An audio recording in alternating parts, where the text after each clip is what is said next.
And now we're going to be talking about the major areas of dissatisfaction that the colonists had that led to the American Revolution. So, what does it mean to be dissatisfied? It means to be unhappy with something. Okay, so a lot of colonists grow unhappy with British control over the colonies. Now, we already talked extensively about the economic relationship that the colonies in Great Britain had. Right, the colonies are going to be shipping a lot of raw materials over into Great Britain, and the Great Britain factories are going to produce those or manufacture those raw materials into finished products, and then they're going to get shipped back to the colonies.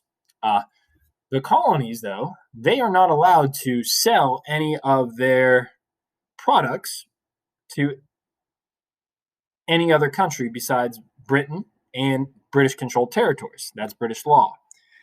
We also know that a lot of the colonists are going to grow unhappy due to the political relationship that Great Britain has with the colonies. The colonists aren't going to be able to elect their own leaders like we can in America today. Their leaders are going to be elected for them by British citizens.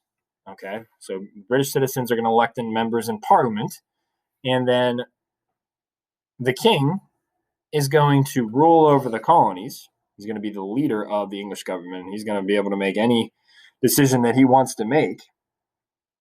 And the colonists do not choose the king as their leader. Right? They don't elect him to office or vote for him, per se. All right. So we really need to be able to understand that as Great Britain expanded its control over the American colonies, many colonists are going to become dissatisfied and rebellious with British rule over the colonies. So the first major area justifying why Great Britain wants to maintain control over the colonies, even though a lot of colonists don't want to be ruled over by Great Britain's government anymore. Okay, well, Great Britain, they're going to desire to remain a world power. Okay, they don't want to be passed up in terms of power by France or Spain. And France and Spain, they're making a lot of money off of their claimed lands in North America during this time. Now, if Britain lets the colonies go independent, it loses all the money it's been making off of those colonies it has in North America.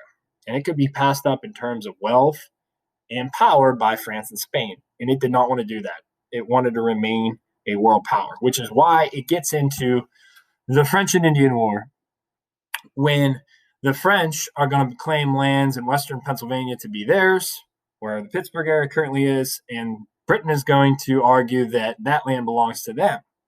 So the two go to war with one another. It's a very expensive war with Great Britain. We talked about it briefly earlier. And Britain's going to come out victorious. The colonists are going to fight alongside the British. The French are going to fight alongside the Native Americans. Because Britain and the colonists are fighting against French and Indians, they call it the French and Indian War. Okay, Britain and the colonies are going to win the war, and they're going to win all the land west of the Appalachian Mountains, okay, the whole way to the Mississippi River, as a result of winning the war. So that land right in there, okay?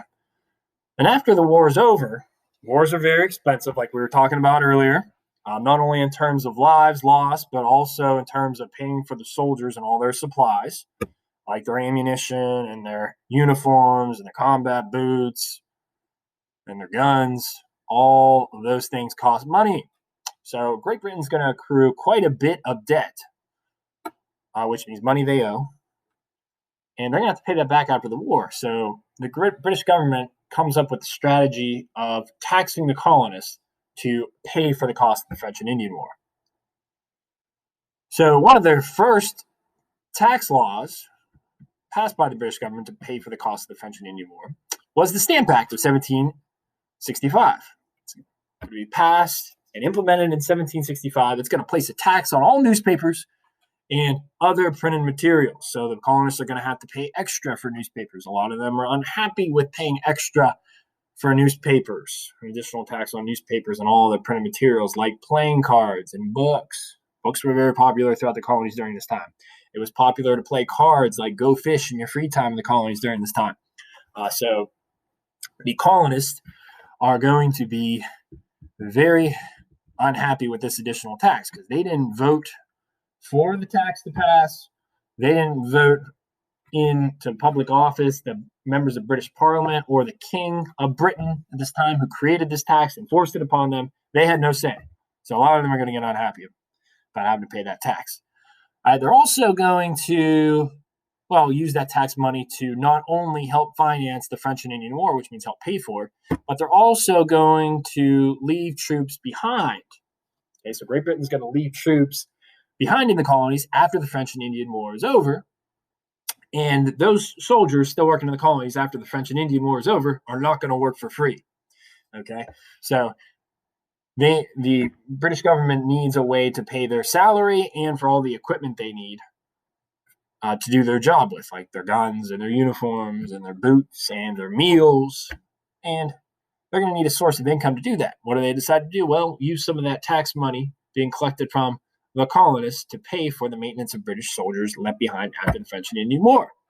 Now, the colonists grow upset with having to pay additional taxes to pay for the maintenance of the British troops because they felt like they could protect themselves from aggressive Native Americans who were upset because they lost the war, and aggressive Frenchmen who were still in North America also upset because they lost the war.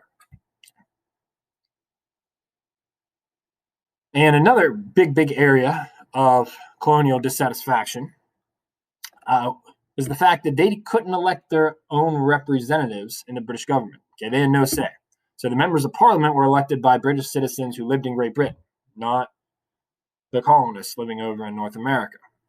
So they had no say in what laws they were passing for the colonists to follow, what taxes were imposed for the colonists to pay. The colonists had no say over any of those things or any power to elect officials to pass laws that they wanted to pass or pass taxes that they wanted to pass or politicians that would vote against taxes from being passed. They had no power over there. And of course, they did not elect a king. That's a hereditary position. So the king's parents chose the king to be king.